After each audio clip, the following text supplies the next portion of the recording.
Welcome to Hearthside Lore. The Ogre Kingdoms. Introduction. Ogres are big, ugly, brutish monsters that excel at two things, eating and fighting.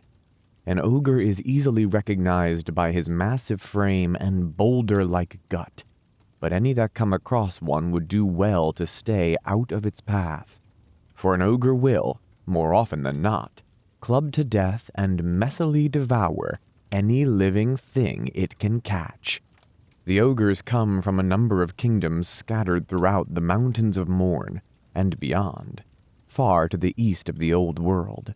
They travel the world fighting as mercenaries and picking on those weaker than themselves, which, to be frank, is nearly everybody.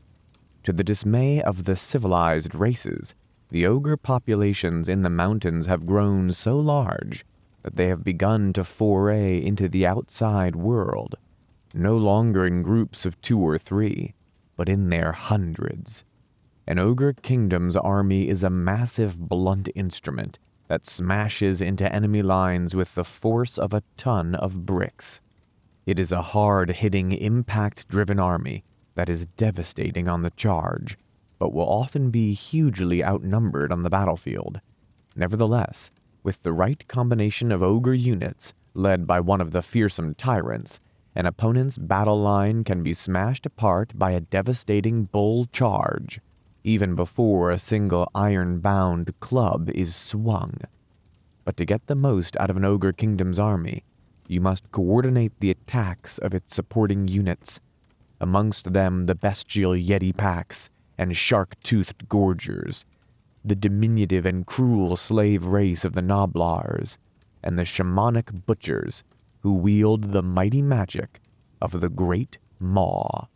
The sheer intimidation factor carried by a full army of ogres is a weapon in itself, facing unit upon unit of lumbering killing machines, with packs of monsters led by some of the most potent characters in the Warhammer world is a daunting prospect, especially given the speed with which an ogre army closes in on its enemy. Ogres. In battle, a single ogre is more than a match for half a dozen normal men. A full-grown ogre bull stands over 10 feet tall and is almost half as wide at the gut. His massively built body is crowned by a snarling bestial head, with very little in the way of neck to divide the two. His powerful arms are as thick as a man's chest, and are capable of smashing through the walls of a house. An ogre's legs are stout and tireless, the better to carry his lumpen frame, and his teeth are broad and flat, like the tusks of a beast. His body hair is lank and greasy, and although it is common for an ogre to be as bald as a boulder, it is rare indeed that one can be found without facial hair, presumably cultivated to trap morsels of food that escape being shoveled into its mouth by his great, grasping hands. Only a fool would mistake an ogre's sheer bulk for fat, for though he is well insulated against the elements, underneath this tissue lies an extensive lattice work of muscle. His skin is as tough as a cured leather breastplate, and twice as thick, and such is his resilience that even impaling an ogre upon a lance is no defense against having one's head caved in by the return blow. However, the most notable feature of the ogre is his gut. The gut of the common ogre is of utmost importance to its owner, especially spiritually and physically. An ogre with a large gut is seen as wealthy and strong, for he has obviously eaten well to ensure such impressive girth. The ogre religion revolves around eating, and the gluttonous butchers believe that they can commune with their primitive god through this simple act. Perhaps this is due to the fact that the ogre's vital organs are situated far lower than a man's. These organs are protected by a thick interlocking skein of musculature, and can grind and crack with terrific force, allowing the ogre to digest almost anything he cares to toss into his cavernous maw. But the common ogre leaves nothing to chance when it comes to his beloved abdomen, and protects his innards further with a large circular gut plate. This is usually made of metal, beaten into shape, or even cast in a mold, and will commonly depict an icon important to the owner's parent tribe.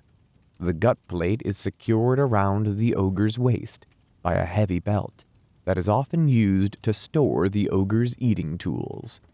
Aside from the gut plate and a pair of functional but filthy breeches, it is unusual for a common ogre to wear much in the way of clothing. Although richer ogres may purchase or cobble together some sort of armor, most ogres leave their torsos bare, daubing themselves with crude tattoos and war paint when they go to war. They wear iron-shod shoes that come in useful when kicking things to death. And when traveling into the snowy peaks of the mountains, they will wear the pelts of the animals that prowled the slopes. Every ogre owns a club, normally used for knocking out prey so that it can be dragged back to the cave with minimum blood loss.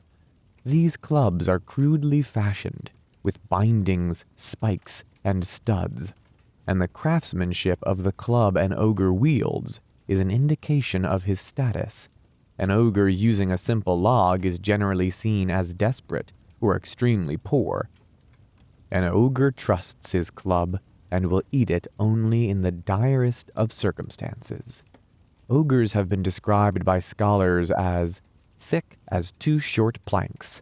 They have also been described as having enough intelligence to nail the planks together and beat the observer to a bloody pulp. There is some truth to this, for although the race is unable to create anything of lasting worth, they do have a knack for cobbling together crude weaponry out of whatever is to hand, and even using the machineries of war they take, trade, or earn from other races. That said, the Mountains of Morn are so inhospitable that nothing that makes its way into the Ogre Kingdoms is wasted. If an object is not immediately edible, it will invariably find another function within a few hours of its discovery. Ogres have an insatiable appetite for destruction as well as for food, and even in times of relative peace, they will hunt and kill the vicious cave beasts that dwell in the mountains, as well as war constantly among themselves. Ogres are well known for their tendency to travel, and can be found across the 4 corners of the world, fighting in small mercenary groups that ultimately leave comparatively little evidence of their passing. In contrast, a full migration of ogres can be devastating, stripping all life from the lands they come across and devouring entire populations in a matter of days. It may take decades before the desolation left in their wake begins to recover, but full-scale ogre migrations are mercifully rare. Ogres, being completely illiterate, rely on crude cave paintings and a tradition of storytelling, or just plain old boasting, to convey the folk tales and legends of their civilization. One of their earliest myths concerns Old Stone Guts, an ogre that caught and ate the sun one evening, but, due to the heartburn it was causing him, threw it back up the very next morning. Ogres place great stock in feats of strength, and the mythology of the Ogre Kingdoms is continually fueled by the Herculean, and often extremely exaggerated, tasks undertaken by its inhabitants. The Great Maw.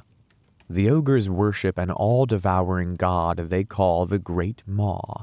Their relationship with this entity is not just one of devotion, but also one of fear, for the Great Maw was once responsible for the near destruction of the entire ogre race. Many thousands of years ago, the ogres lived far to the east of the Mountains of Morn, in the great sweeping steppes on the borders of far Cathay.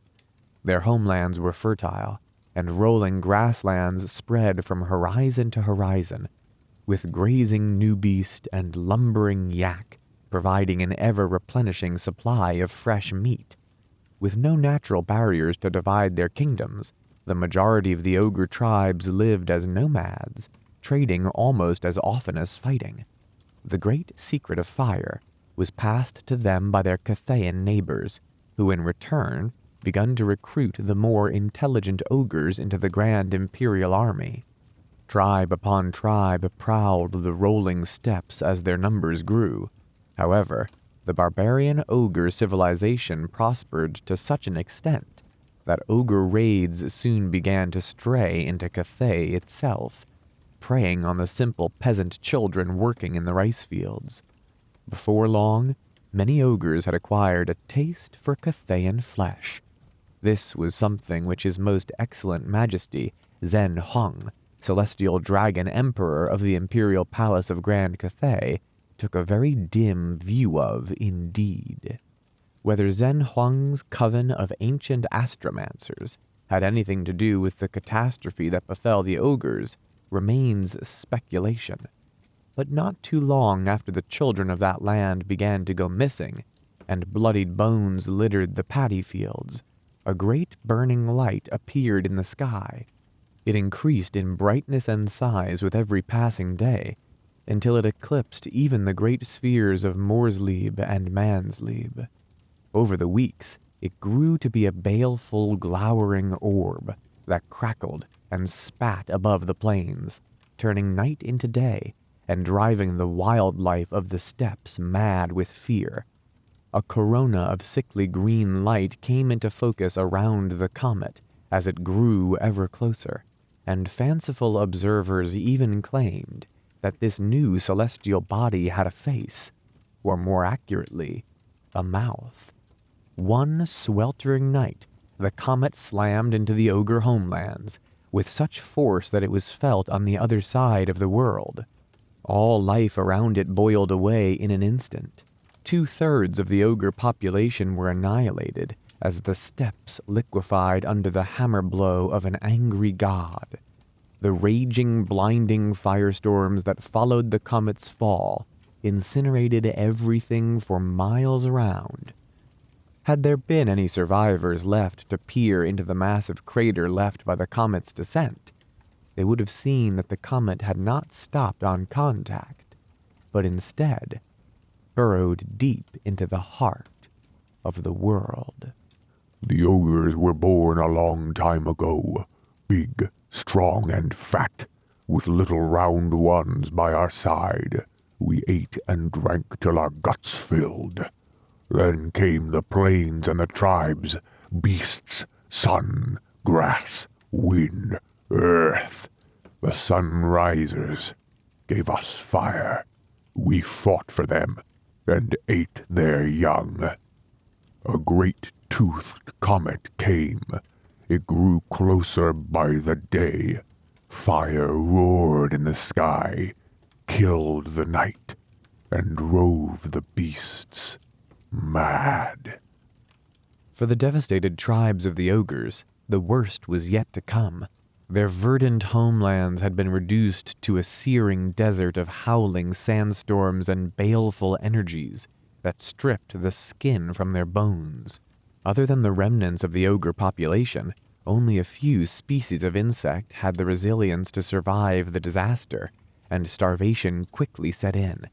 The surviving tribes degenerated into cannibalism, falling upon each other in fear and hunger as the drought and lack of food gnawed at their once full bellies. To the ogres, it seemed that a vengeful deity had fallen upon them, consuming all before it, a great and terrible maw that existed purely to feed. Thus, the insatiable and merciless god of the ogres was born. The strongest and hardiest ogres, even after having eaten their weaker brethren, found that the gnawing hunger visited upon them at the time of the Great Maw's landing would not leave.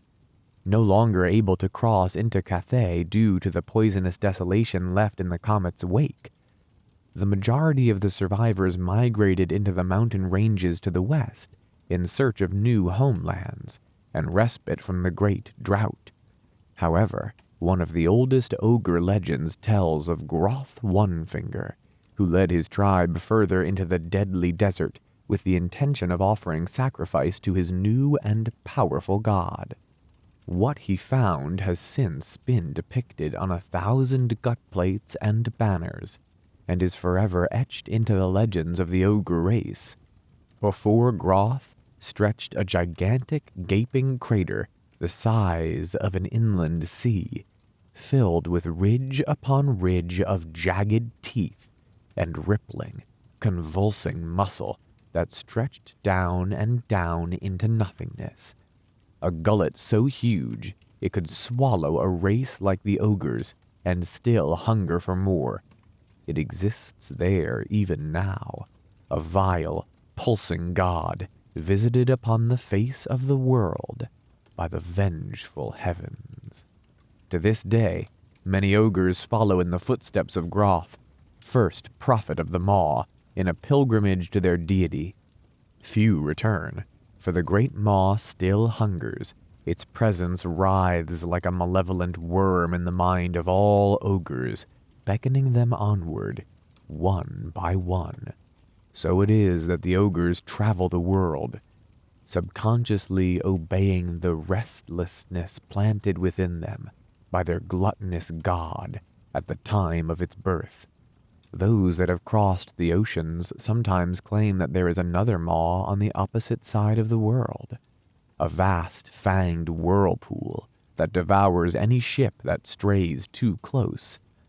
But these claims are usually dismissed by the civilized races as superstition, for how could a comet have gnawed its way through the core of a planet? Such is the reverence and awe in which the Great Maw is held, that the ogres dig stake-lined pits wherever they travel, throwing in bloody hunks of red meat as offerings to their god before they begin each feast. They regularly fight to the death in the stinking meat-filled maw pits, dug into the heart of their feast halls, hoping the blood spilled in their cannibal rites will appease their deity. But the eternal appetite of the Great Maw can never truly be sated, and whilst it hungers still, its barbarous sons will feed and feed and feed until they have consumed the world. The Maw was born from the fire. The earth shook at its coming. The flames ate many tribes. To the mountains some fled. The war in the sky began. They were strong and tall, but the ogres were many. We ground their bones in the halls. The hungry flame sat in our guts. We ate the mountains to put it out, but the fire was still there. We climbed further still. We ate the tall ones' herds. Cave beast is good meat. We climbed the peaks. Above the skies, the giants dwell. Ogre Culture. There is one belief that unites ogres across the world, beaten into them at infancy and carried with them to the grave. Might makes right. A strong creature may take what he likes from a weaker creature, including life and limb. Every aspect of the culture of the Ogre Kingdoms revolves around this central tenet, engraved on the mind of every inhabitant from the scrawniest Gnoblar to the mightiest tyrant. Ogres go to great lengths to illustrate their prowess, although an ogre's status can quickly be ascented by his physical size and the dimensions of his gut.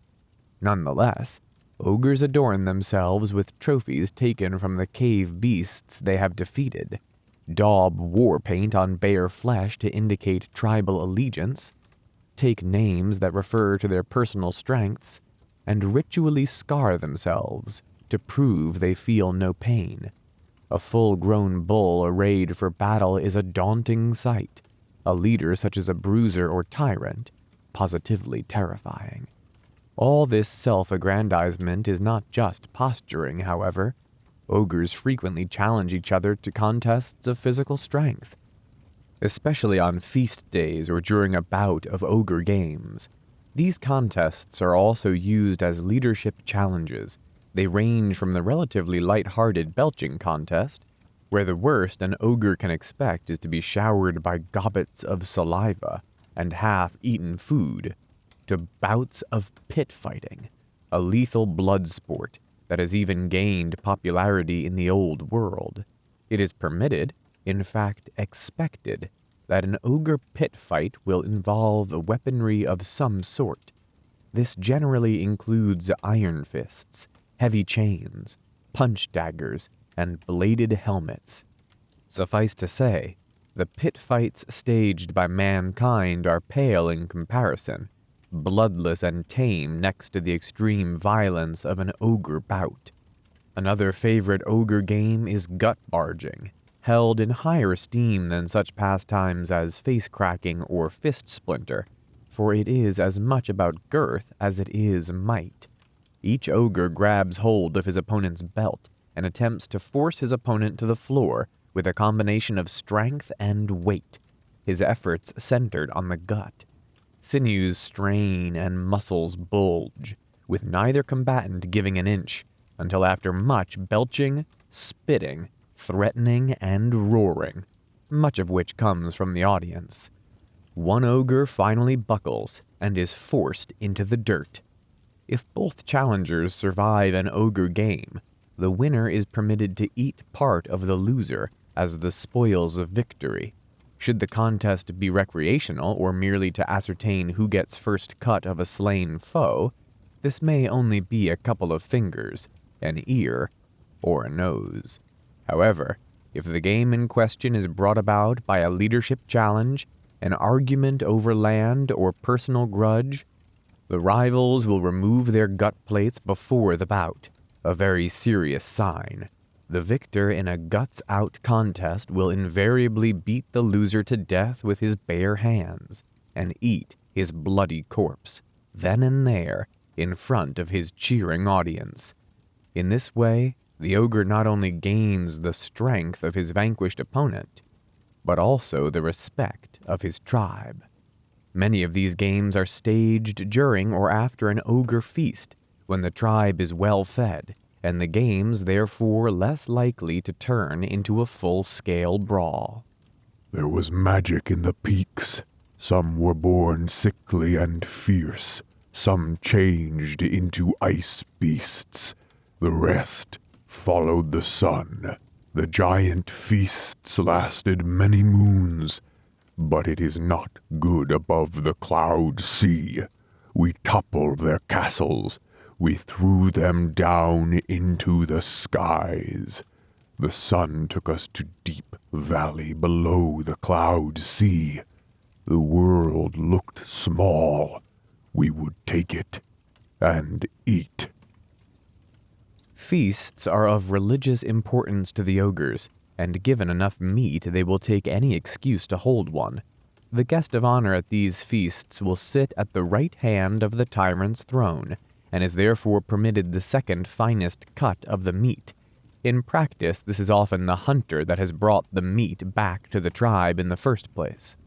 Hallmarks of an ogre feast include fireplaces the size of stables, and massive trough-like trestle tables around the edge of a maw pit. A stinking hole in the ground filled with a morass of rotting meat, body parts, and rusted weaponry, in which the ogres fight their violent games. Although other races might employ minstrels at a feast, ogres have no real concept of music and prefer volume over skill. An ogre who can shout louder than his fellows is considered a gifted performer. Their feasts resound to bellowing, hollering, and belching, as well as the omnipresent crunch of meat and bone. The food devoured at an ogre feast invariably being red meat. However, the butchers know full well that their tribe appreciates diversity of diet as much as the next cave full of predators. Whilst the traditional eating songs resound through the feast halls, the butchers punctuate steaming platefuls of cave beast with raw Bretonian in wild garlic, tough dwarf meat served in a gromrel case, thick sausages stuffed with the finest Empire soldiery, and, widely seen as a delicacy, tender elf legs fried in horse blood. This is usually washed down with ogre beer, a thick, viscous, and foul concoction with equal quantities of honeycomb and hornet swimming in its murky depths. Ogre beer is toxic enough to hospitalize a dwarf, and is commonly taken from a drinking horn snapped from the skull of a beast the owner has killed himself.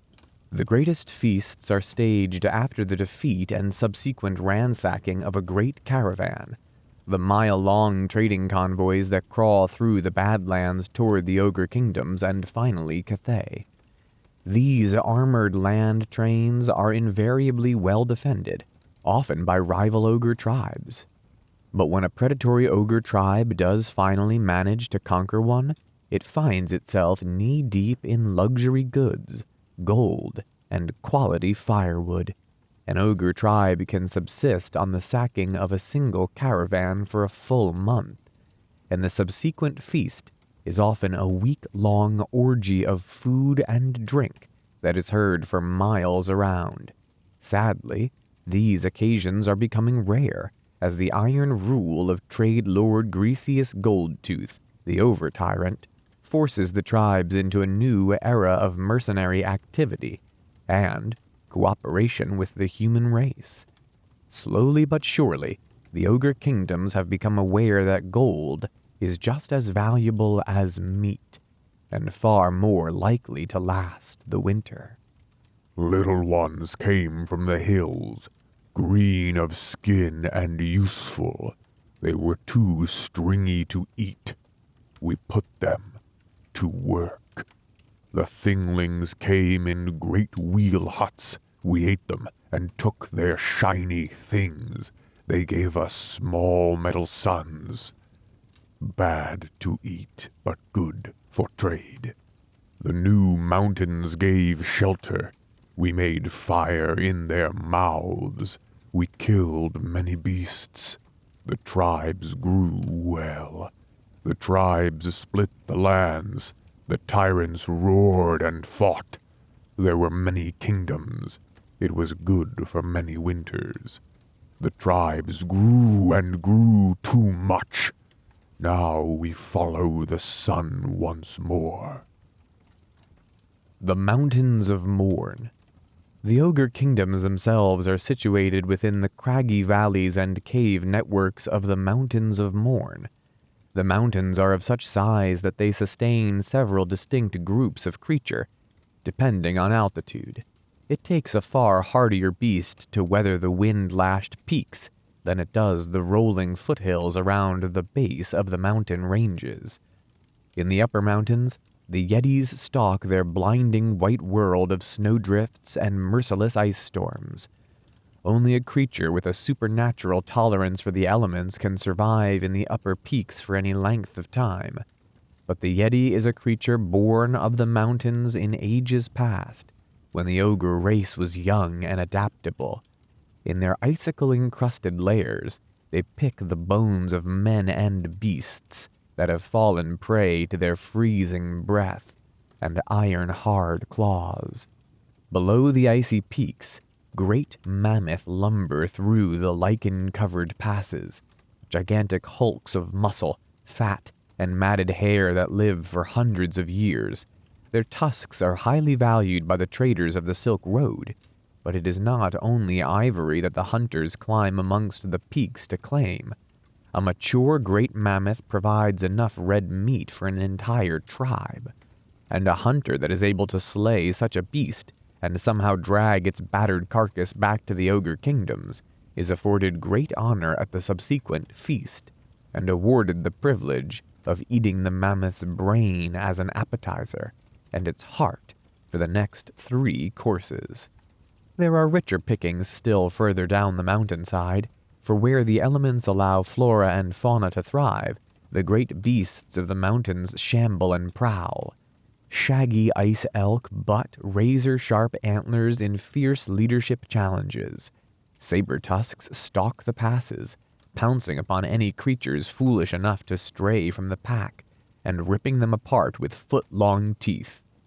Rhinoxen wander the slopes in great migratory herds, flattening anything that threatens them with devastating charges, the ground shaking under the thunder of their hooves.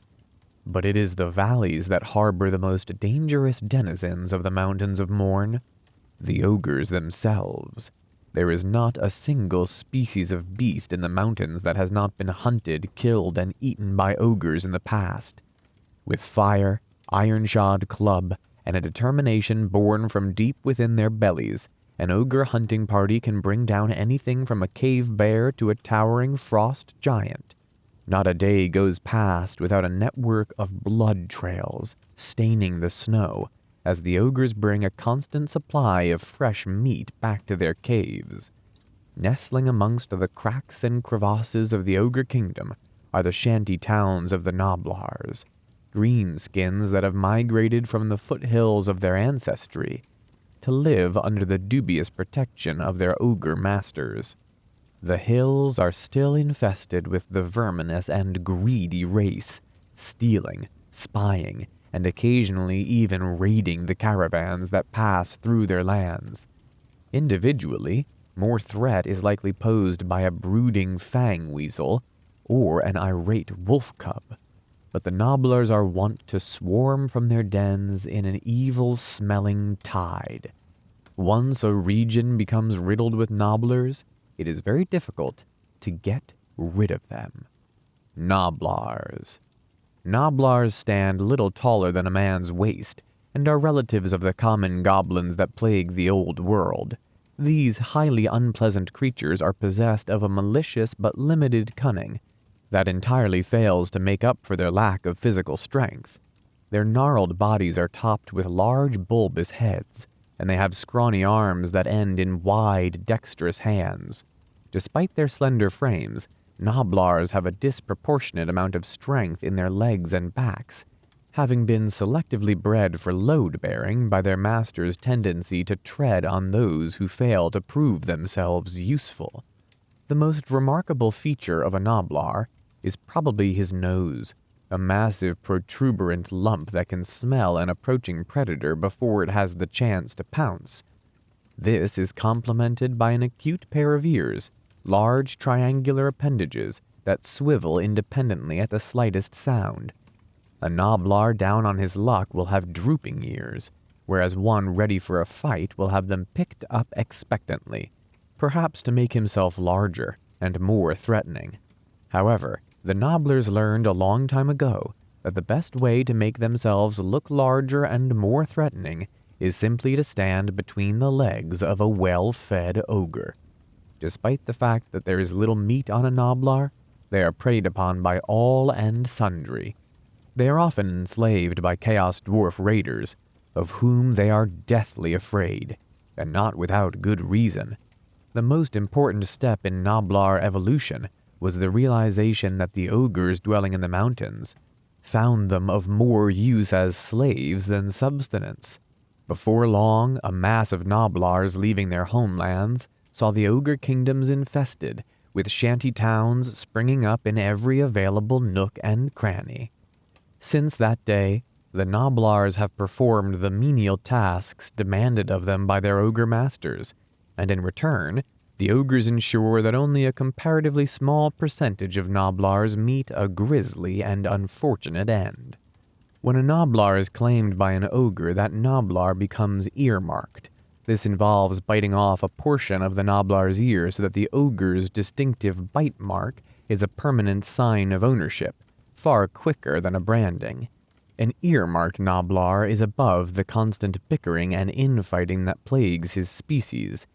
The fortunate few dress in cast-off bits of clothing taken from the corpses of their victims, and even accompany their masters into battle, either at their side or in bickering and biting at the heels of their enemies, with anything sharp that they can get their light-fingered hands on.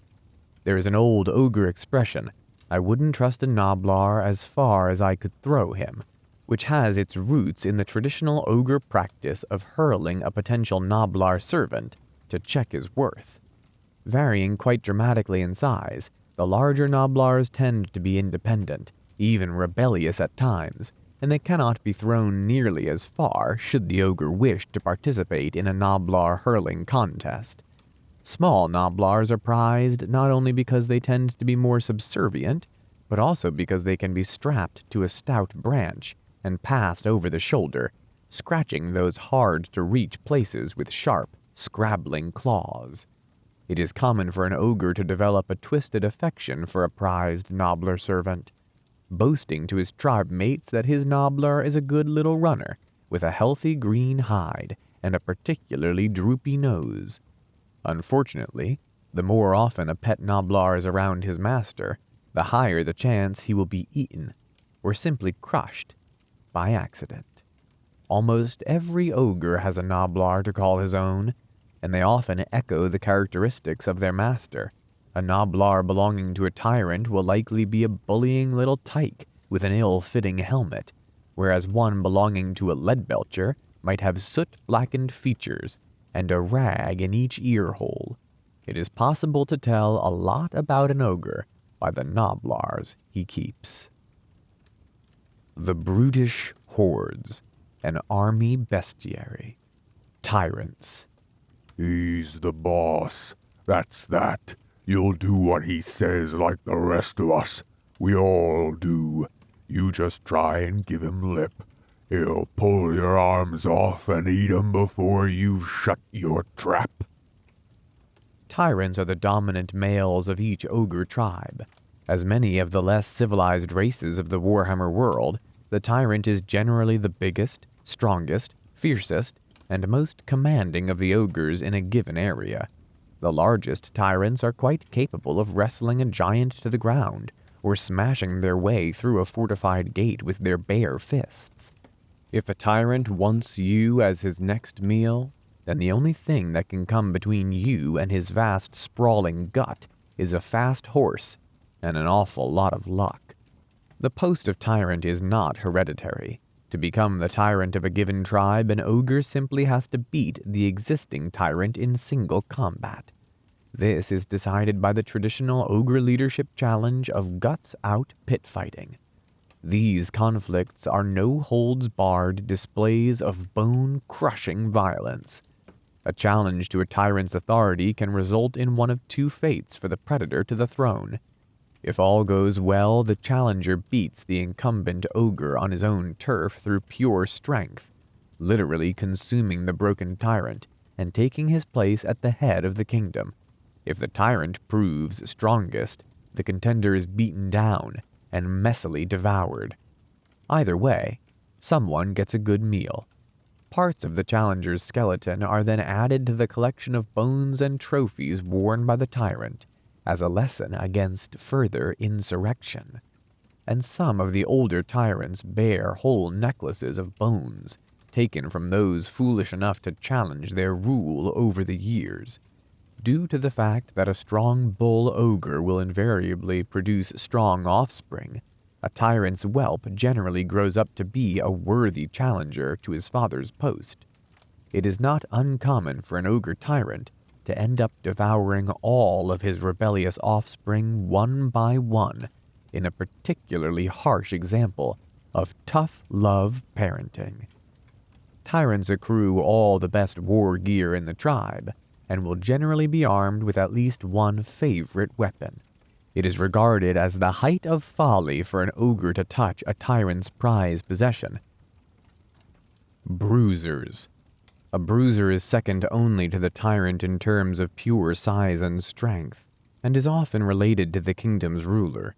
Bruisers usually act as enforcers or just bullies, and have many privileges as a result of their station.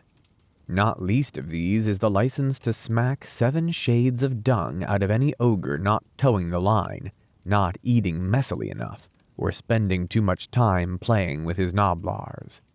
Comparable to a chieftain of an ogre tribe, it is the bruisers who generally keep order and discipline within the ogre ranks when the tyrant's eye is elsewhere. They are physically massive, and generally the champions of the ogre games that play such a large part in their social organization. Occasionally, a bruiser will place a leadership challenge to the incumbent tyrant, but it is common for a bruiser to be content with the pure violence of his position without the hefty burden of non-gut-related decision-making. As a preference, a tyrant's bruisers will be huge, muscle-bound bullies with the ambition and the brains and the temperament of a Rhinox. They're bruisers all right, bigger and uglier than ogres like us. Cross 'em and they'll kick out your tusks, split your head open, and eat your best Gnoblar, just so they can tell their mates. Butchers. Hack, grind, cook, and eat. Those butchers are all right. Don't get near their pots, though. Butchers are immense corpulent husks, covered in offal and dried blood. They have appalling personal hygiene, and like nothing more than wallowing in meat, guts, and gore, regardless of its source. Hideous and mean, butchers are essentially the ogre equivalent of a tribal shaman, although their role is more that of a holy man than magic user. They have a direct link to the Great Maw, and are able to channel a small portion of the ogre deity's insatiable thirst for gluttony and violence, in a practice known as gut magic. A butcher is also directly responsible for preparing his tribe's feasts, the closest the ogres have to a religious festival. Finally, during their inclusion into the cult of the Great Maw, the butchers are taught how to tame fire. As fire master, shaman, and head chef, butchers wield an amount of influence within each ogre kingdom, second only to the tyrant himself. Twined with their malign intellect, it is not uncommon for the hoarse whispers of a tribe's butcher to dictate the bellowed commands of his tyrant. So different are the butchers from the simple bulls of their tribe that they are treated with an equal mix of reverence, awe, and suspicion. It is said that an ogre whelp that draws blood instead of milk from its mother's teat is marked by the Great Maw. That infant will be immediately taken into the custody of the tribe's butcher, who will bite deep into the whelp's gut to claim it as his own. The butcher will then allow the whelp to glut itself continually on blood and raw meat until his protege has grown fat and strong. During the whelp's upbringing, it will be initiated into the secrets of the Great Maw and taught to gulp down and digest the most foul and poisonous substances, ranging from ragged hunks of rotten meat to ground-up bedrock and the slimy, slick intestines of stone trolls. An adult butcher takes pride in the fact he can consume substances that would ravage the digestive systems of even his fellow ogres. Furthermore, butchers traditionally do not try to hide their sprawling, flabby bellies with gut plates, trusting the blessings of the Great Maw to protect them enough.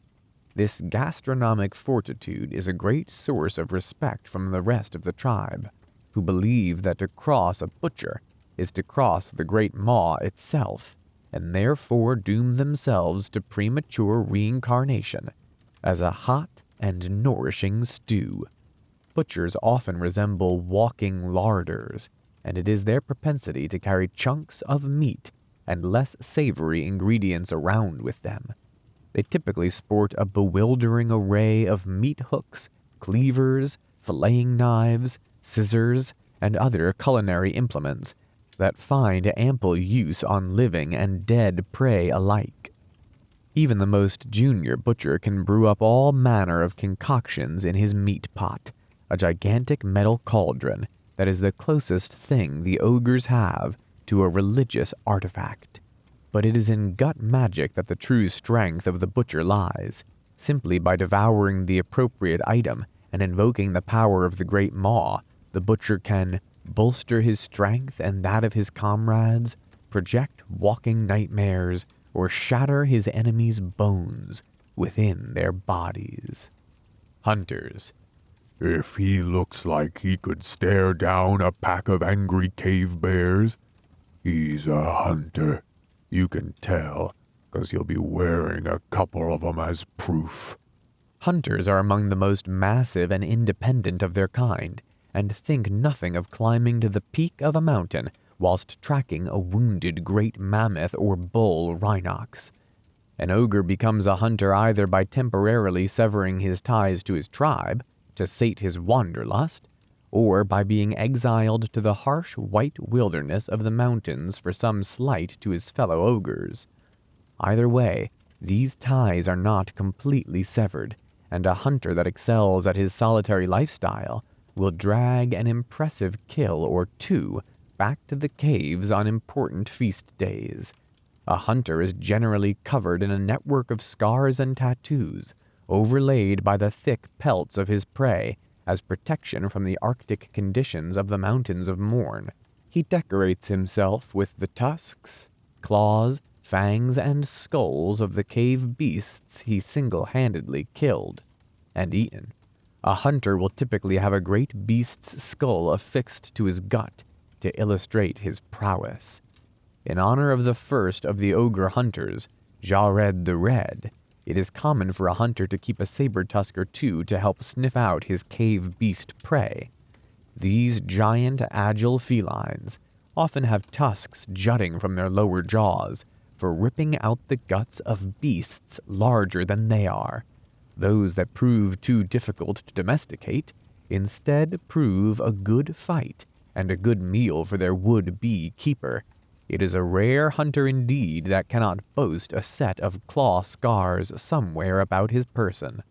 Hunters tend to be very popular amongst the bulls of their tribe, earning themselves a heroic reputation with their feats of strength and their fund of stories about life on the mountain.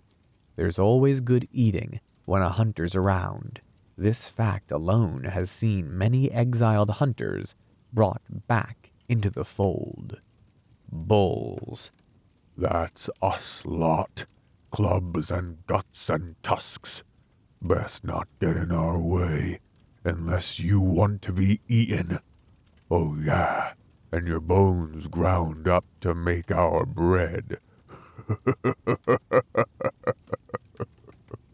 The term bull is used for any adult male ogre.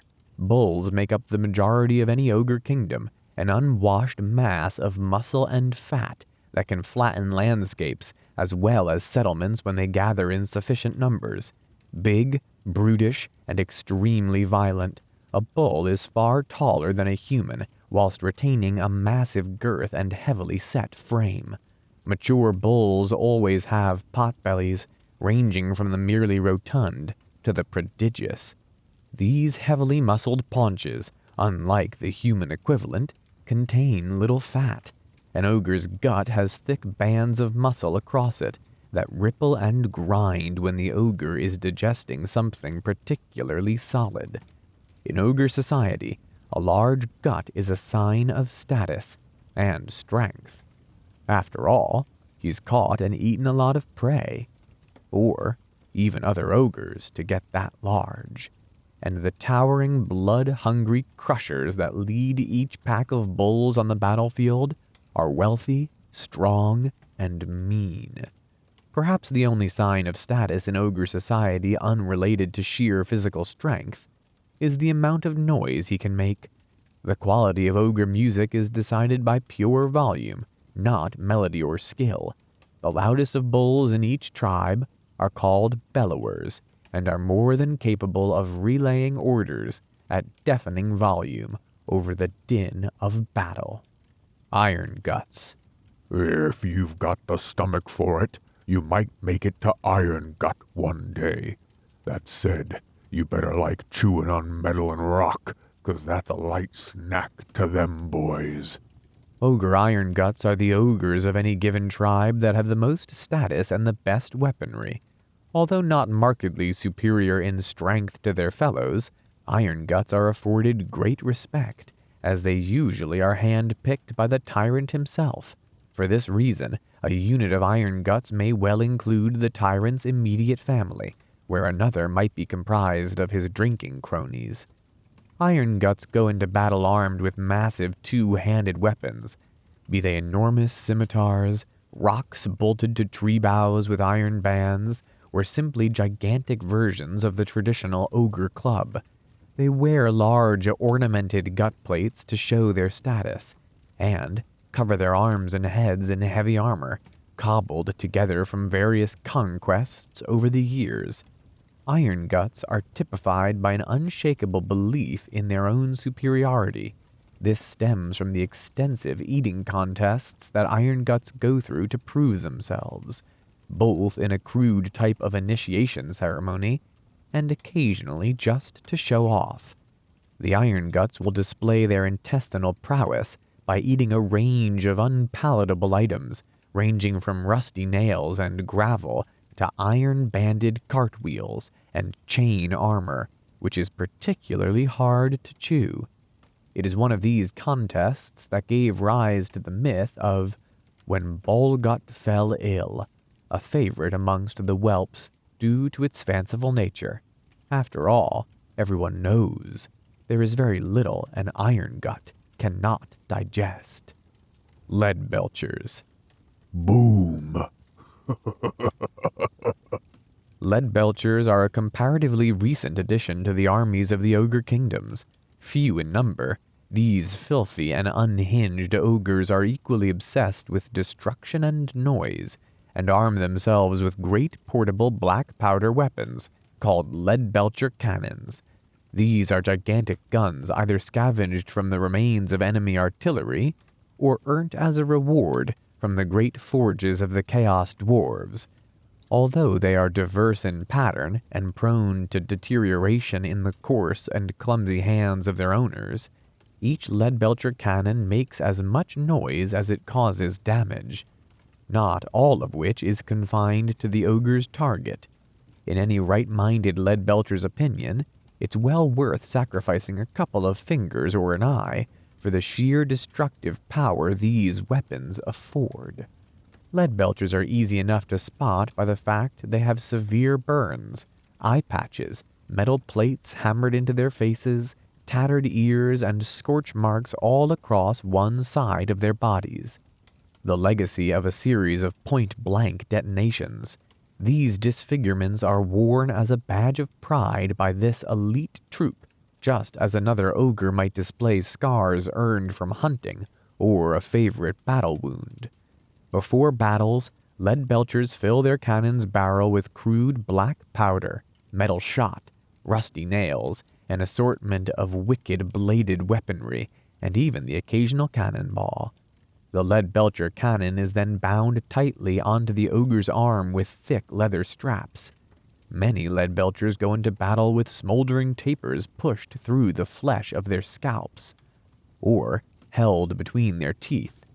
Others employ scorched, frightened, and profoundly deaf torch Gnoblars that perch shaking on their master's shoulder as he strides into battle.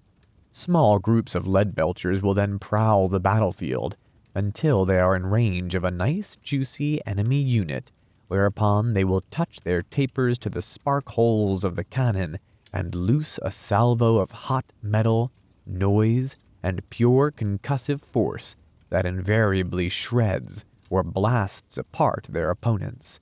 Those enemies that survive this lethal barrage barely have time to reorient themselves before a group of bellowing, half-mad ogres barge through the smoke toward them, swinging their massive cannons from their bindings, just as lesser mortals might use a morning star.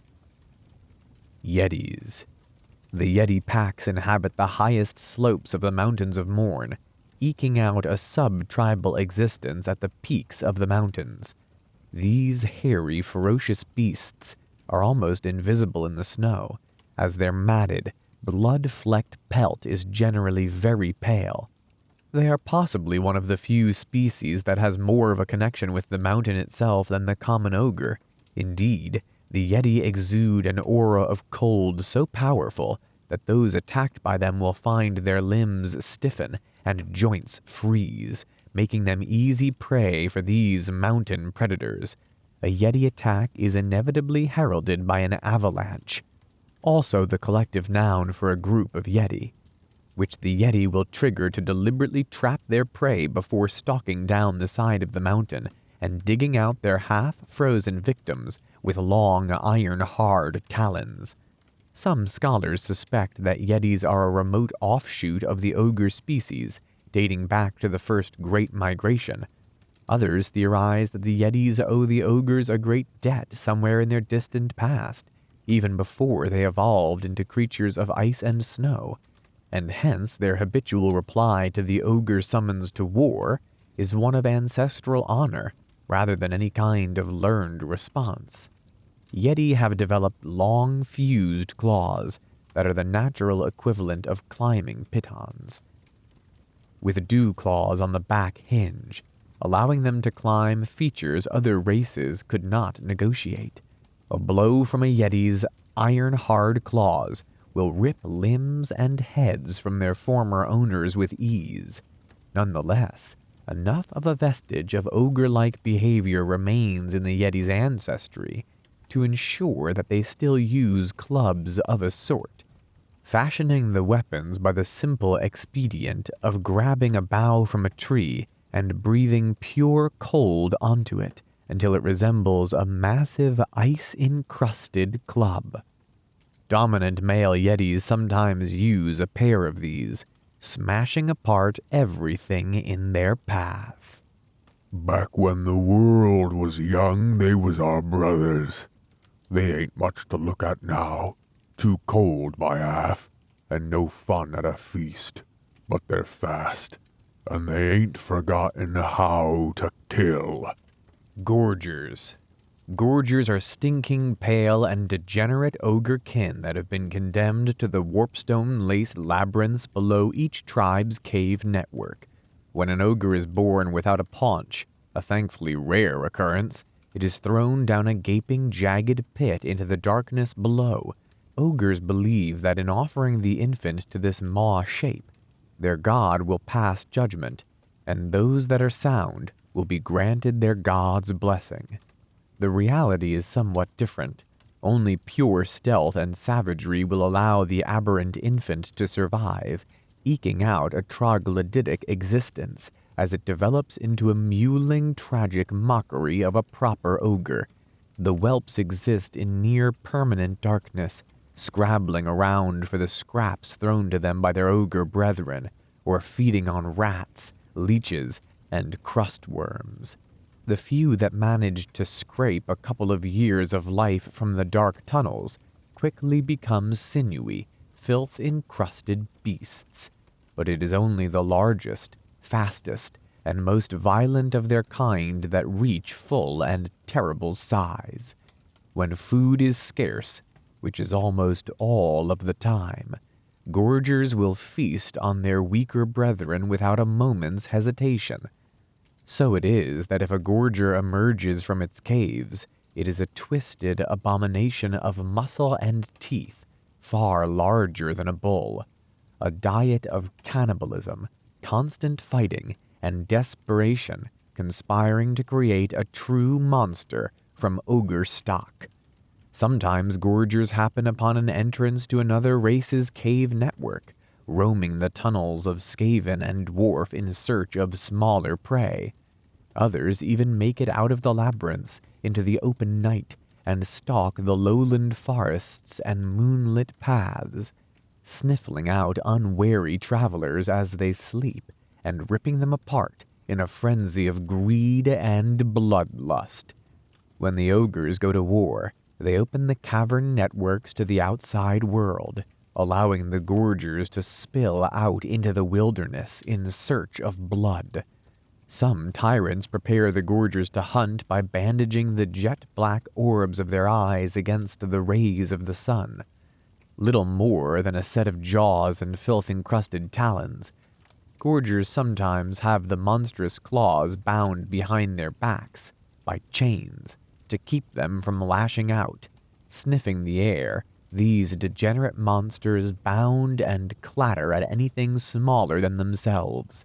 Needless to say, when a starved gorger scents blood on the wind and catches up with its prey, things get very messy indeed. There's things down there in the lower caves. Hungry, blind things.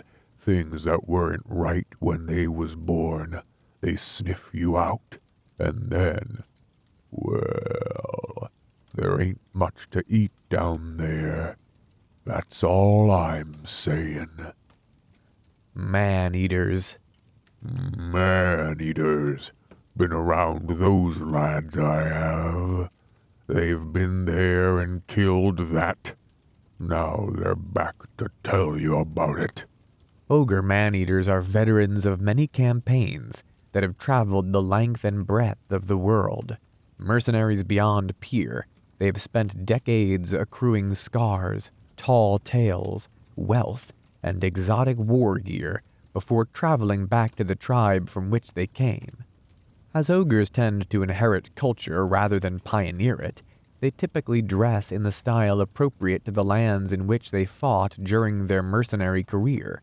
In this manner, a man-eater that fought in the Grand Empire of Cathay might wear fine cloth under lacquered bamboo armor and wield a finely balanced Cathayan longsword, whereas one that fought in the Empire might wear breeches and an ostentatious feather, with a brace of modified handguns across his chest. A man-eater that fought extensively in the jungles of Ind might go into battle decorated with gold jewelry and wielding a finely crafted curved sword, and one that fought in the savage wastes of the far north might have an extra arm or head to show of, alongside his battle scars. It is common for man-eaters to operate in small groups that hunt and fight together throughout the years. And despite the fact that they may look outlandish, these tight-knit groups excel in the fine art of breaking heads. The only factors uniting the individualistic man-eaters is their monumentally inflated sense of self-worth and the capacity to smash aside creatures without breaking a sweat.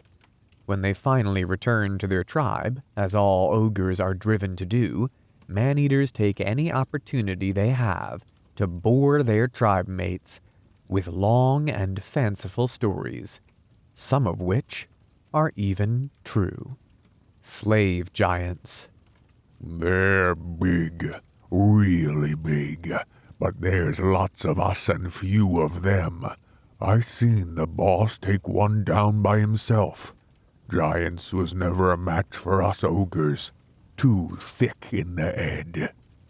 Unlike the giants that accompany the other races of the Warhammer world into battle, those who look down on their smaller comrades and pick fights as and when they choose, the slave giants of the Ogre Kingdoms live a life of forced servitude. It is seen as a great symbol of status for a tyrant to own a slave giant. Indeed, the only thing that can get a tyrant moving faster than a good fight or a good meal is the report of an unclaimed slave giant's presence in his kingdom. Any tyrant knows full well that should the slave giant make it into a neighbor's territory, his rival might gain a serious advantage in both status and martial power. So it is that a tyrant will gather up his favorite weapons, his most trusted iron guts, and the strongest chains he can find, and go out slave giant hunting, not to kill, but to beat the behemoth into unconsciousness and subsequent servitude. Needless to say, this has accounted for more than one tyrant having an oak tree slammed repeatedly onto his head. Occasionally, though, a truly powerful tyrant will succeed. How to topple a slave giant is a trick long passed from father to son, and drag back a badly beaten and chained slave giant to be branded as his own. This event fills his tribe with ancestral pride, knowing as they do that their forefathers devoured an entire race of slave giants during the first Great Migration. A slave giant is typically clad in extremely heavy chains and goaded into battle with pike staves. Usually it doesn't take much goading, as any opportunity to take out the humiliation of being enslaved and constantly shackled to cavern floors without the danger of being knocked down, beaten to death, and eaten tends to be grabbed by the unfortunate slave giant with both millstone-size hands. Gnoblar fighters. Right. Need to be taught their place. Still, funny when they die, though.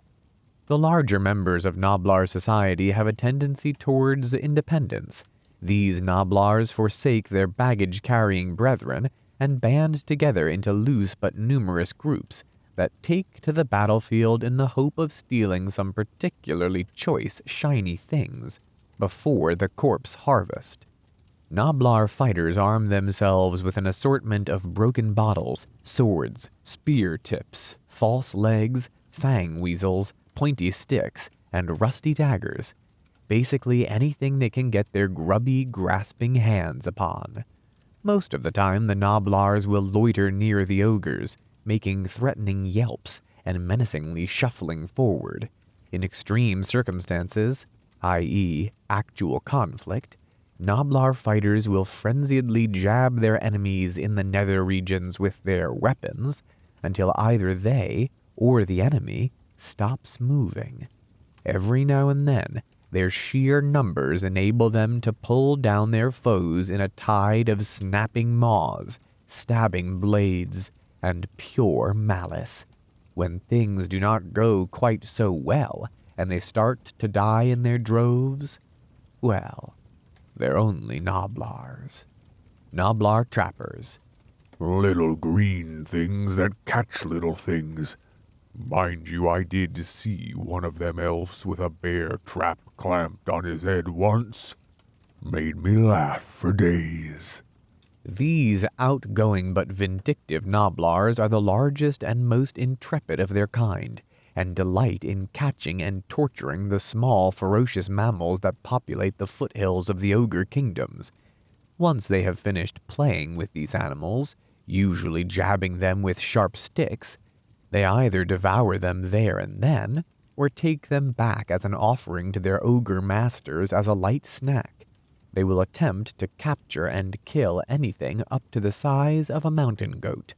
Gnoblar trappers decorate themselves with the pelts of their prey, and are adept at laying man-traps, stake pits, and barbed nooses of all sizes.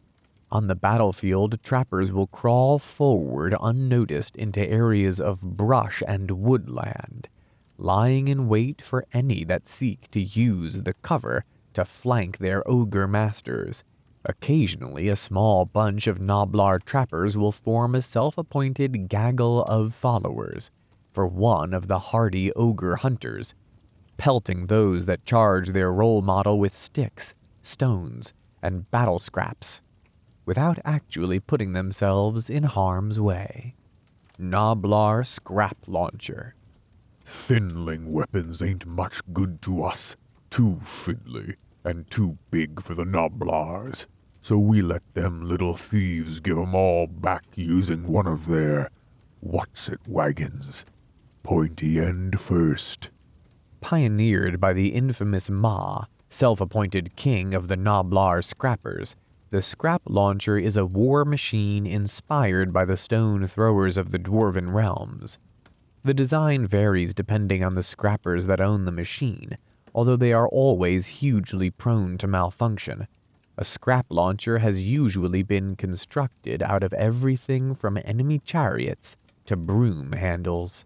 The principle of the scrap launcher is essentially sound. The Gnoblars in charge of this ramshackle war machine, too slight to lift rocks of any size onto the cup of the launcher, bundle up any and all captured weapons that they have accrued since the last battle. These loose-knit bundles of nastiness are then hurled through the air toward the enemy, the collection of rusty blades bursting apart above the heads of the enemy. The resultant rain of spearheads, hatchets, morning stars, and other sharp instruments can do a lot of damage, although some of the broken or rusted weapons do no more than bruise the enemy. The odd axe or sword will land precisely as the Gnoblar crew intended, skewering or stabbing the foe from afar. After the battle, it is a simple matter to gather back these weapons during the corpse harvest. Some axes and swords have seen more battles than the Gnoblar scrappers firing them. Scrap launchers are usually towed into battle by immature Rhinocs, enabling the scrappers to take to the field of battle in relative safety. After all, If any enemy comes too close, the Gnoblars simply point the Rhinox in the right direction and belt it across the haunches, and let its foul temper and the mass of the Rhinox do the rest. Pray hark to brave Sir Baldrin's tale, who travelled far to mountain vale, to slay an ogre, fiend or drake, and meet the Lady of the Lake. Dismounting now, Sir Baldrin strode further still up mountain road. From nook and cranny, hungry eyes did stare, then widen in surprise. And thus it was that ogre foul stepped out and gave a fearsome growl. "I'll grind your bones to make my bread." The knight replied, "I'll have your head." Sir Baldrin charged with great sword raised. His downward stroke the ogre grazed. The monster's club came arcing down and landed hard on Baldrin's crown. There came a grisly snapping sound. The knight was pitched into the ground. But Baldrin's tale does not end here, for in the mountains all is dear.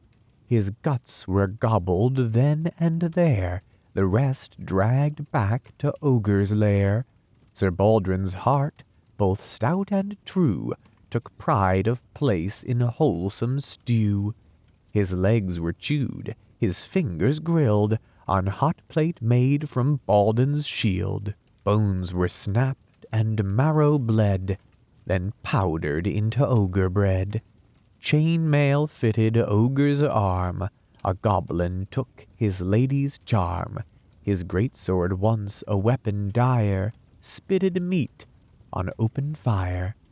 His altar thrown into the hearth, his breastplate now a goblin's bath. His blanket used to stuff a hole, his skull a hollow drinking bowl. And so it was that Baldrin's fate was met upon an ogre's plate. Let ye be warned, when eastward bound, pray take some friends, lest ye be found. Excerpted from Quest's End, a parody of a popular Bretonnian folk song, sung to the tune of Caraburg Fair. The Ogre Kingdoms. If an explorer were intrepid or foolhardy enough to cross from the old world into the World's Edge Mountains and beyond, he would find himself traveling through the ash-choked plains of the Darklands. Were he then to negotiate his way past hissing, oily quagmires and crackling rivers of lava, all the while avoiding roving bands of hobgoblins and goblin wolf riders, he might survive long enough to reach the howling wastes. Should he travel safely along the passage between the Chaos Dwarf citadel of Demon's Stump and the squat, malignant shadow of the Black Fortress, a vast mountain range would appear on the horizon. If he could complete his trek across the acrid, parched earth of that realm and cross the pollution-choked river Ruin, he would enter the Ogre Kingdoms, and it is there that the real dangers lurk. It is said that there are 1,000 ways to die in the Ogre Kingdoms, but in truth a good half of those involve disappearing down someone's gullet. There are species in this inhospitable world that cannot kill a full-grown man, but they are few in number. The Mountains of Morn crawl with predatory species, and even the few herbivorous cave beasts that prowl the slopes are equipped with lethal natural weaponry. But it is the ogres themselves who pose the direst threat to an unwary traveler straying upon their territory. In the valleys of the Mountains of Morn, each ogre kingdom is loosely defined by the distance its tyrant can see in all directions. At first, this might seem like an incredibly vague and impractical distinction, but as each valley is steep and surrounded by sheer mountainsides, this demarcation generally suffices.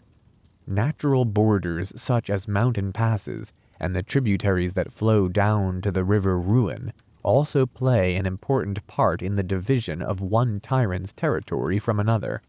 Nonetheless, with a race as warlike as the ogres, the potential for war over the precise boundaries of each kingdom is enormous.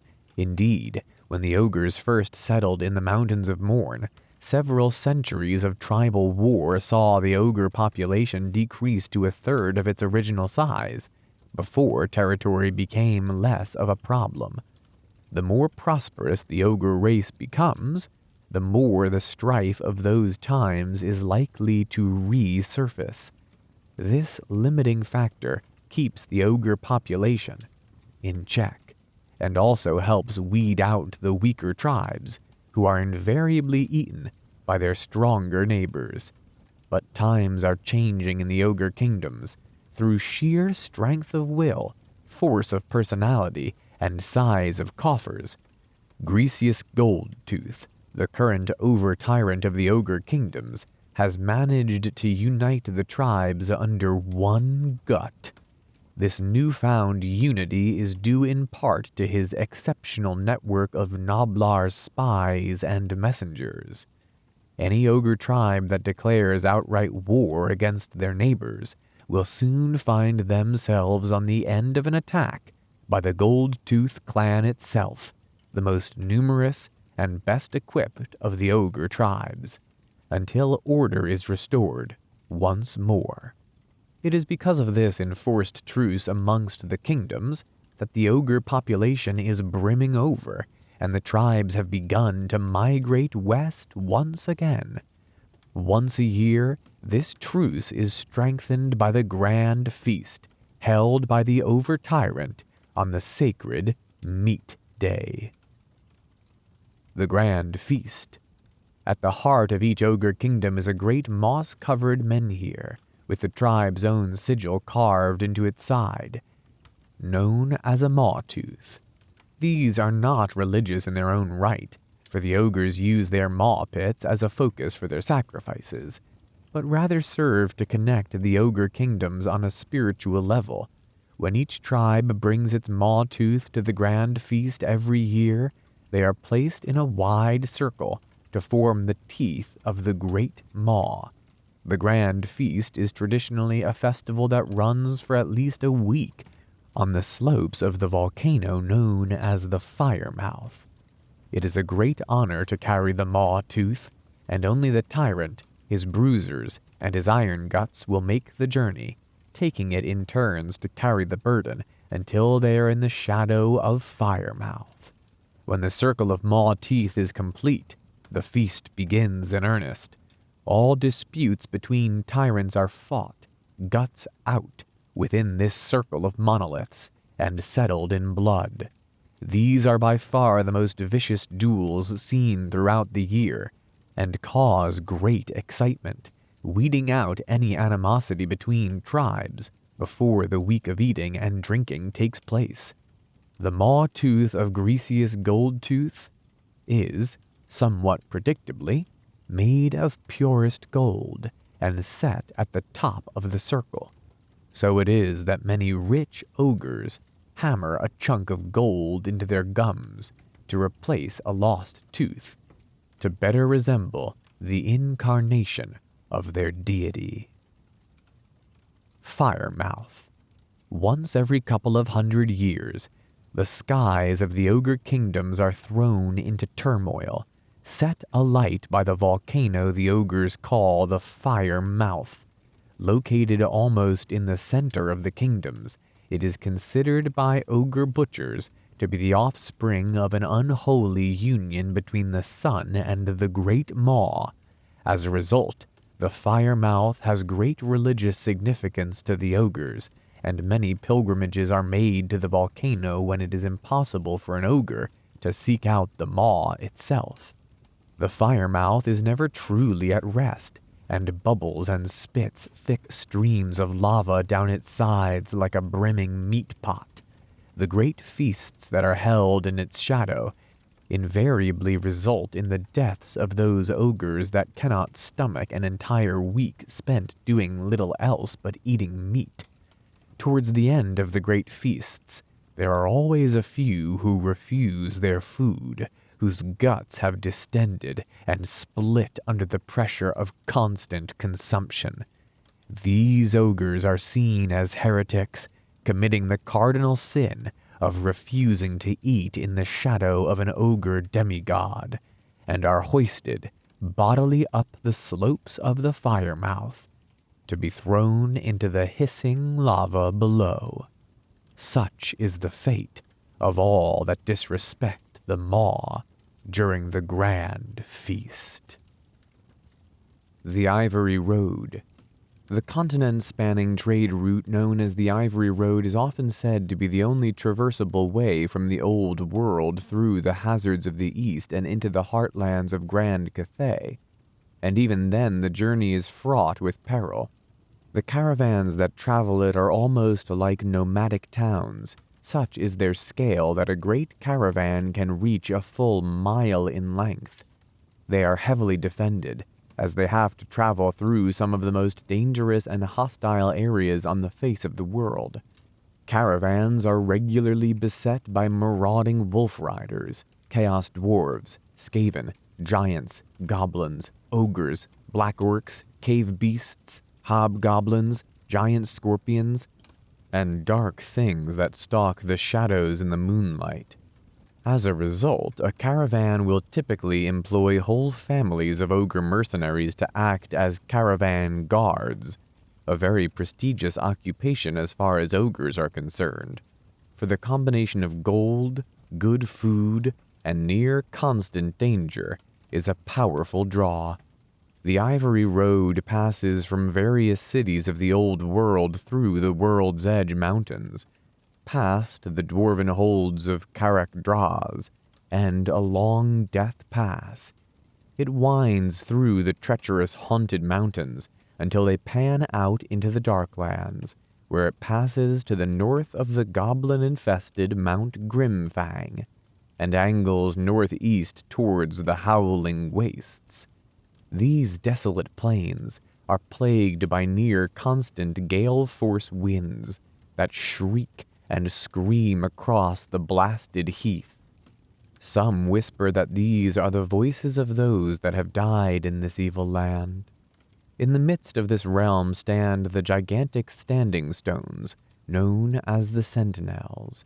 As the journey to this landmark passes through the heart of the industrial wasteland that are the Chaos Dwarf realms, only a heavily guarded caravan stands any chance of arriving in one piece. A pair of enormous rock formations jutting out of the ashen plains, the Sentinels are deep in the Howling Wastes. They are the only area of relative safety in this nightmarish landscape, despite their relative proximity to Black Fortress and the Demon's Stump, a ghastly citadel where the scions of chaos gibber and prowl.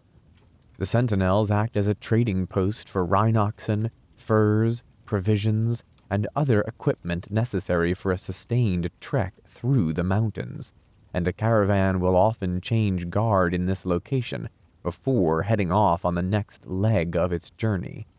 The sheer faces of these standing stones, eroded by wind and harsh weather, have countless winches, lantern tunnels, Gnoblar nests, smuggling holes, and pulley systems set into them, and harbor so many adventurers and entrepreneurs that they teem with activity day and night. From the Sentinels, the Ivory Road forks, with the road continuing east, and the second road, the Spice Route, traveling south to the trading settlement of Pigbarter, at the mouth of the polluted River Ruin.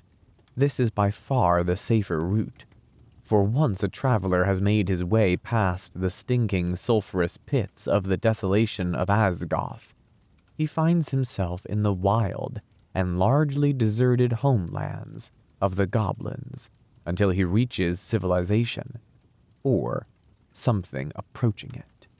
From Pigbarter, the Spice Route heads east into distant Ind, the land of 1,000 goods. It snakes through the far north of Ind, at the tail of a great mountain range, where the monasteries of the celestial dragon monks are to be found. Mystical, but highly aggressive, these legendary warriors practice enlightenment through violence, and through strict meditation and training, have even mastered the ability to breathe fire and run across water without breaking its surface. The Ivory Road itself runs alongside one of the tributaries of the River Ruin, high into the mountains. There it faces a new set of dangers, amongst them the tribes of the Ogres and their Gnoblar slaves. Bizarrely, it is the latter that pose more of a problem to the caravans. Civilized Ogres, and especially those under the rule of Greasus Goldtooth, have a healthy respect for the great caravans, and in general will not attack them unless in direst need. Not only that, but it is easy to see an ogre raid coming and defend accordingly. Not so with the Gnoblar Scrappers, a light-fingered, mean-spirited subculture of hill goblins, often called magpies by the caravan's staff, that seem to get just about everywhere and make off with anything they can carry for their own tiny imitation scrap caravans. If a great caravan makes it through the Ogre Kingdoms, fending off predatory saber-tusk packs, feral gorgers, hungry cave bears, and worse, all while withstanding the harsh climate and sub-zero temperatures, it will eventually cross the Mountains of Morn and emerge into the ancient giant holds. The ancient giant holds. The mountain range to the east of the Ogre Kingdoms is colossal in scale, making even the mighty peaks of the Mountains of Morn look small by comparison. Even their lower slopes are so far above the cloud line that very few know their true scale, and the air is so thin at such a dropping altitude that a normal man could not explore a fraction of their majesty before his lungs collapsed.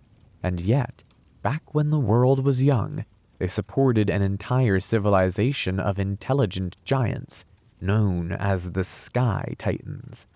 The Sky Titans hewed and crafted the mountains into megalithic castles that climbed high into the crystal blue sky, enabling them to look out across a sea of cloud, punctuated by great islands of rock in which other citadels perched.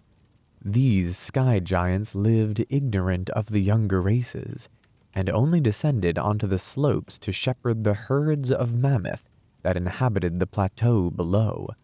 Hundreds of miles away, the coming of the Great Maw triggered the first of the ogre migrations, sending thousands of confused and starving ogres up into the mountain in an attempt to escape the lethal attentions of their new god. Their arrival heralded violence of unprecedented scale in the mountaintops. The ogres were like a plague of locusts to the Sky Titans, for they ate all they could find, stripping the mountains and slaughtering the mammoth herds of the Sky Titans. A bitter war raged above the clouds for years, and the ogres were far more numerous than the Sky Titans, and soon grew strong on their flesh. Eventually, the ogres overthrew the Sky Titans, devouring the entire race down to the last finger bone, sometimes while their unfortunate victims were still alive. Not content with destroying their foes utterly, the ogres rampaged through the peaks, toppling their castles into the valleys below. The only shreds of evidence of this once proud race's existence are the immense ruins that have tumbled down into the mountain passes at the feet of the mountain range. The famous trade route known as the Ivory Road joins one of these passes, winding around enormous chunks of masonry that were once the foundation stones of a city of castles in the sky. The deserted city of megaliths is amongst the safest areas the Ivory Road passes through, as the ancient giant holds are haunted by little more than shadows and movements seen out of the corner of the eye. The baleful deserts. Once the caravans have passed through the mountains and emerged on the other side, they rumble into the baleful deserts in the northeast of Cathay. Heavy metal screens are erected to protect against the hazards of this barren desert, and much of this period of the journey is spent sealed within the caravans. After all, almost nothing lives in the deserts, aside from the odd ogre pilgrim and the razor-limbed, black-carapaced, giant insects that burst from under the vitrified sand in showers of glass to attack unwary prey. Nonetheless, there are a host of other dangers the caravan faces on its way through the desert, and all are far more insidious. Sickness, cabin fever, starvation, dehydration, mutation, and poisoning are all likely to occur as the caravan makes the last leg of its journey before desert finally turns to rice field and the caravan rumbles into Great Cathay. It is a testament to the vast riches that can be amassed by a successful caravan trading mission, or perhaps to plain human greed, that such a hazardous journey should be undertaken in the name of commerce. Mount Thug. The infamous Mount Thug is enormous in scale, a huge and forbidding peak that stretches far above the clouds. It is widely regarded by the ogres as a living thing, because those foolish or brave enough to attempt to scale its glacial sides are usually buried under hundreds of tons of boulders and wet snow before they leave the lower slopes. To the denizens of the Ogre Kingdoms, this is how the mountain feeds on its victims, jaws of jagged rock closing on those that dare to rouse it from its sleep. Even the sounds of a pick impacting on the vertical face of a glacier is enough to send an aspiring climber to an icy tomb, so any ogre who dares challenge the mountain is forced to do so with his bare hands. It is seen as a feat of great prowess to reach the upper slopes of Thug, and any who do so inevitably go on to become tyrant of their tribe. A more learned observer might comment upon how the unusual shape of Thug could lead to a greater number of avalanches than usual, and how this could lead to its daunting reputation in a primitive society. But the ogres know the truth. Mount Thug is as malevolent as it is vast. Ogre Tribes. The Ogre Kingdoms is a place alive with the reputations and renown of many an ogre tribe, the tales of which can serve as a territorial boundary, or as a dire warning to those foolish enough to wander the mountain passes and foothills unprepared. The tribe of Shrewd Fulg. Shrewd Fulg is a hunchbacked and grizzled tyrant who, although far from the strongest of his peers, is as cunning and as evil as a serpent.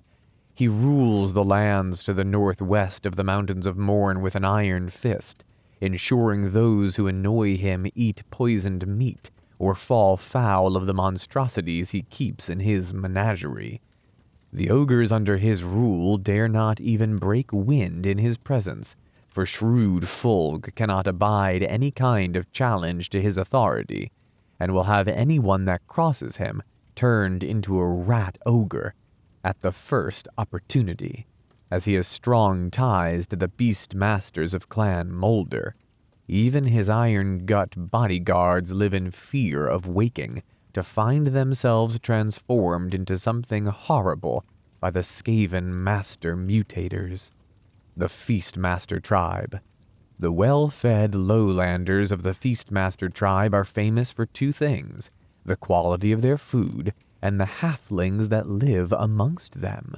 Their heavily jowled tyrant, Blot Feastmaster, captured an entire string of the small folk on his travels, and in a display of supreme foresight and self-control, brought them home for the lads, instead of eating them then and there. The halflings, in perpetual fear of ending up in the trough, fulfill much the same role as Gnoblars in other kingdoms, huffing and puffing as they fetch and carry for their contented masters. but as long as the food they prepare tastes good, they are in little danger, for who knows their way around a larder better than a halfling? The Eye-Biter Tribe. The Eye-Biters have been monitoring the safe passage for the Empire Great Caravans for over 60 years. The tightest knit of all the Ogre Kingdoms, the Eye-Biters are ruled over by the infamous grandfather Malron Eye-Biter, rumored to have sired more offspring than any other ogre. The close family ties of the Eye-Biters are a tremendous advantage in their long-standing deals with the Empire traders, and they rule the Badlands waypost of the Sentinels with uncompromising force.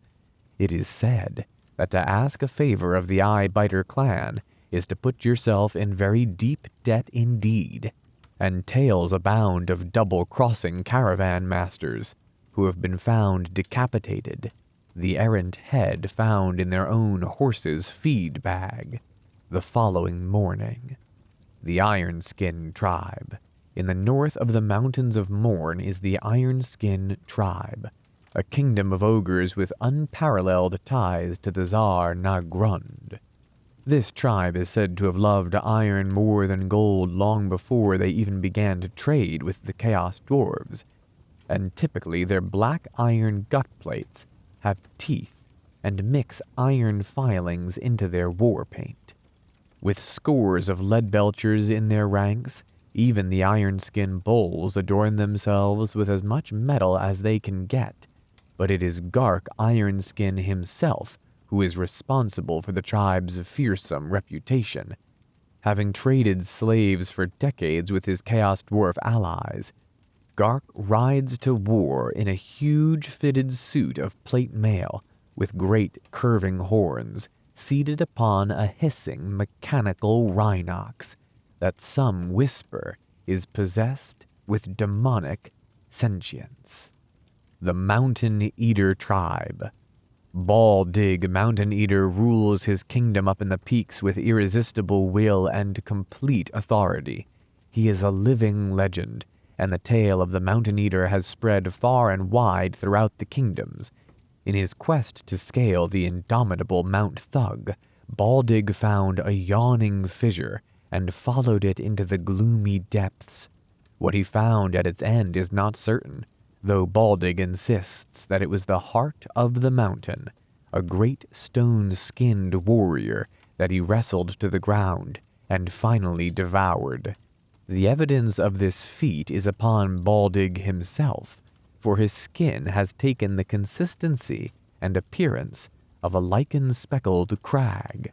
Baldig's ogre wear heavy stone gut plates and eat rocks at every meal so they can grow as tough and stubborn as their master. The Great Tribe of Guth Spawn Chomper. In the far northern wastes of the world, under the watchful eyes of the Chaos Gods, the Great Tribe of Guth Spawn Chomper attack and devour anything that they can find. Many of the great tribes have come to bear the mark of chaos in some way, but this is not a stigma in ogre society. An extra arm is regarded as extremely useful, whereas an extra head is a distinct advantage in an eating contest. Guth himself long ago developed a predilection for fried spawn tentacles, and his unusual diet has begun to take its toll. Not only has he sprouted a crown-like frill of gesticulating fingers across his forehead, but he has also begun to bring the legendary dragon ogres, much maligned by ogre kind in general, into the ranks of his tribe. The Angry Fist Tribe. When two Empire explorers stumbled across the Angry Fist Tribe, they made history. Having displayed a hitherto unseen mastery of fire, considerable culinary prowess, and strange flat stones that showed perfect reflections, all before dinner time, they managed to convince their captors they were of more use alive than spitted and eaten, although the ogres reasoned they only needed one, and roasted the other. The survivor, Reuben Kite, went on to create highly valuable tinderboxes for the ogres of the Angry Fist tribe, and eventually became their fire master, the closest a human ever got to tyrant. Kite's memoirs make for illuminating reading, and the once barbaric Angry Fist tribe is now one of the most technologically and culturally advanced of the Ogre Kingdom, with everything from working kilns to modern toilets at their disposal. The Lazargs tribe. The Lazargs are one of the oldest Ogre tribes. They are descended from Groth One Finger himself, the first prophet of the Great Maw. Living on the outskirts of the desolate wastes that used to be the Ogre homelands, the Lazargs are the twisted and malformed creatures permanently wrapped in filthy sackcloth, with chains and piercings studding their flesh. They are extremely devout, regarding the Great Maw as their tyrant, and the sound of their bells haunt the passes that lead to the Maw itself. Having lost their hair and teeth to the debilitating energies of that ravaged land, the Lazargs hammer black rocks directly into their gums, lending them a horrifying appearance. The big names of the Ogre Kingdoms. Some ogres have gained such renown that they have literally earned a name for themselves. There are certain names that indicate great status in an ogre. Ogre names are typically as blunt and obvious as their owners. This is because ogres have a limited capacity for honorifics and titles, and lose interest very quickly after the first syllable or two.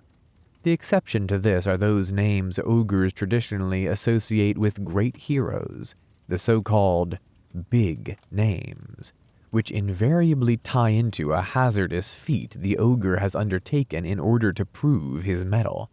In this way, an ogre who has scaled the sheer face of Mount Thug with only his bare hands may adopt the name Mountain Eater, whereas an ogre who has slaughtered his way through a unit of knights with nothing more than a jagged rock and a bad hangover might take the name Skullcracker. With typical ogre directness, an ogre's name tells anyone alive long enough to hear it what that ogre excels at, or the particular skills he prides himself in. In this way, an ogre will know whether the ogre he is talking to is worthy of great respect, having earned himself a big name. Certain ogre feats are so difficult that ogres very rarely even attempt them, tracking down and breaking a wild giant, for instance. These are the tests by which a grown ogre shows he is ready to challenge the tyrant. An ogre who achieves one of these extreme feats of prowess earns not only a big name, but also his right to challenge the tyrant to defend his crown. Those ogres who go on to become mercenaries tend to exchange the name they earned during their rite of passage for a given name bestowed upon them by those they accompany into battle. These normally take the form of titles rather than surnames. Some of the oldest and most successful ogre mercenaries may have long and ostentatious titles, often including words that they don't even understand themselves. An ogre man-eater is as likely to be called Brog the Unsanitary as he is Brog the Unstoppable. It is debatable if the ogres care what their given name is, just so long as it sounds impressive. After all, anyone foolish enough to laugh at an ogre's name will find himself on the wrong side of a gut plate pretty quickly. An ogre's name may change over the course of his life. For instance, Golg the Hungry, upon his 5th change of gut plate to accommodate his spreading girth, decided to adopt the name Golg the Fat. Some ogres have almost comically long and complicated names, but these mighty individuals invariably have enough status to keep a name Gnoblar or two around to remember the ogre's title. As with so many things in the Ogre Kingdoms, there are no hard and fast rules as to what an ogre may call himself, and many ogres have names as simple as Holg the Big or Fat Baldrig. Gut magic. Ogre butchers practice gut magic, shamanic spells that can inflict the predations of the Great Maw upon the enemies, or bolster the strength of their fellow ogres.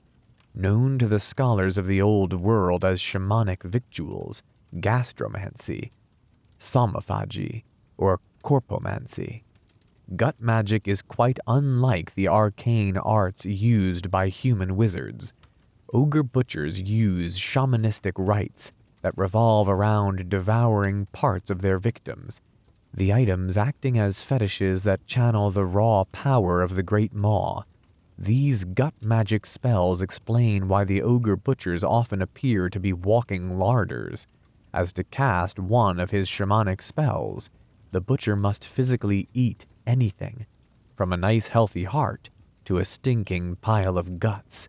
In this act, he communes with the power of the Great Maw, taking some of it for himself and bestowing the rest upon his comrades, that they might run roughshod over their enemies, or inflicting painful curses upon the heads of his foes.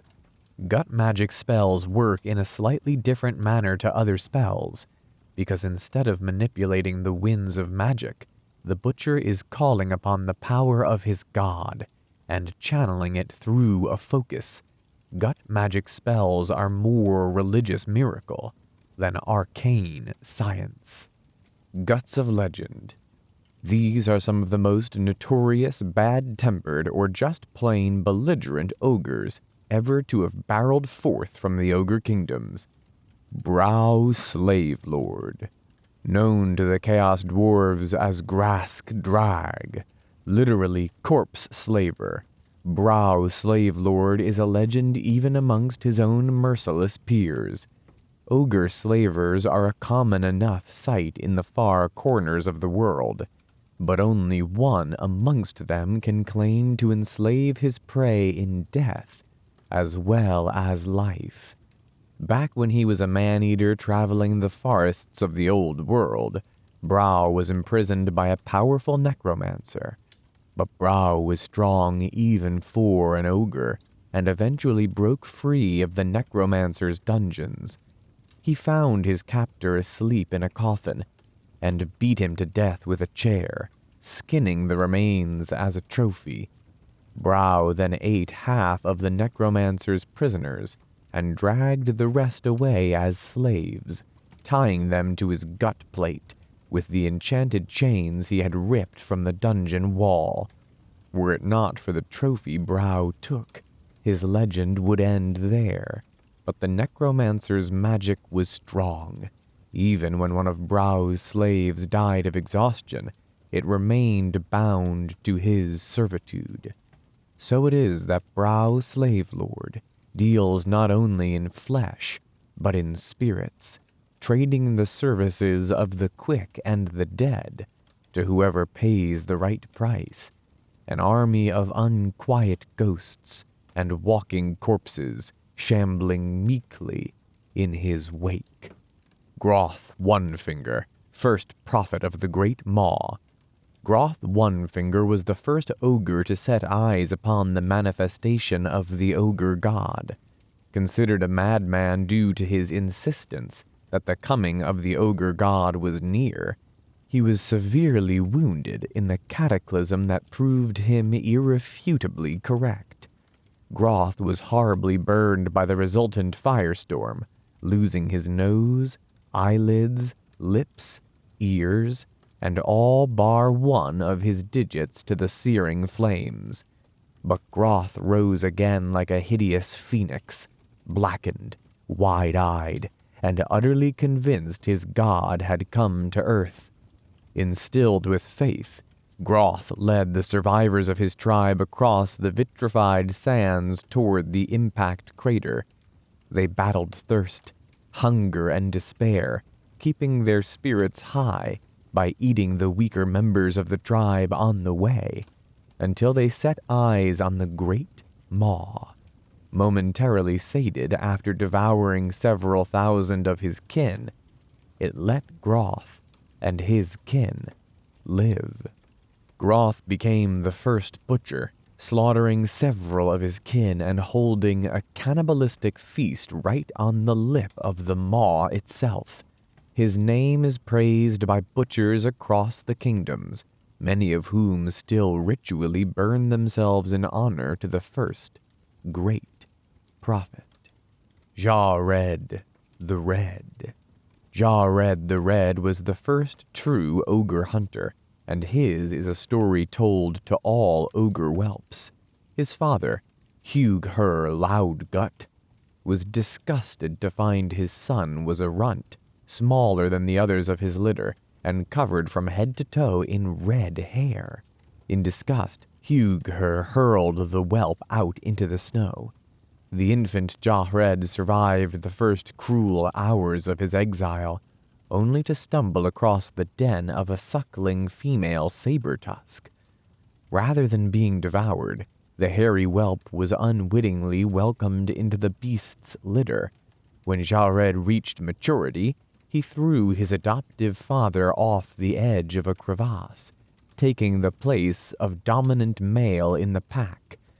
The silent red-haired killer and his pack of demon cats soon became legend amongst the ogres of the valleys. Jared eventually returned to his tribe, a score of sleek killing machines padding through the snow on either side of him in the darkness of a new moon. He and his pack slunk into the feast halls of his tribe, locating the slumbering ogres by smell alone. After blocking the cave mouth with a boulder, Jared and his saber-tusks clawed apart their panicking prey in the pitch darkness. Jared himself sniffed out his father and put out his eyes, playing with him like a cat would a defenseless mouse, before finally ripping out his throat and eating his corpse. Jared the Red was the first ogre to tame cave beasts, and to this day, ogre hunters emulate their predecessor by taming saber-tusks and rhinoxen, usually with clubs. His story teaches all ogres to tolerate those different from themselves, even those with unfortunate hair. Golgfug Maneater, mercenary captain. Possibly one of the most successful ogre mercenaries of all time, Golgfug Maneater forged a reputation for the ogres as fearsome killers for hire, long before they became a relatively common sight in the mercenary armies of the old world. Although he could be mistaken for a mere bruiser, Golgfug had been in active service for over 60 years, and has considerable tactical acumen to go with his latticed network of scar tissue. Golgfug's reputation and wealth have grown so considerable that in recent years he has begun to hire his own mercenary armies, including more and more ogres as the Great Migration gathers speed. The term man-eater was first coined when, after a drunken argument, Golgfug ate his paymaster whole and left carrying his coffers.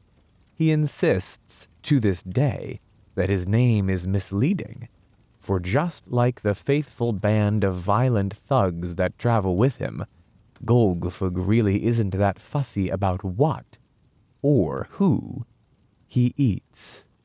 Skrag the Slaughtermaster, prophet of the Great Maw.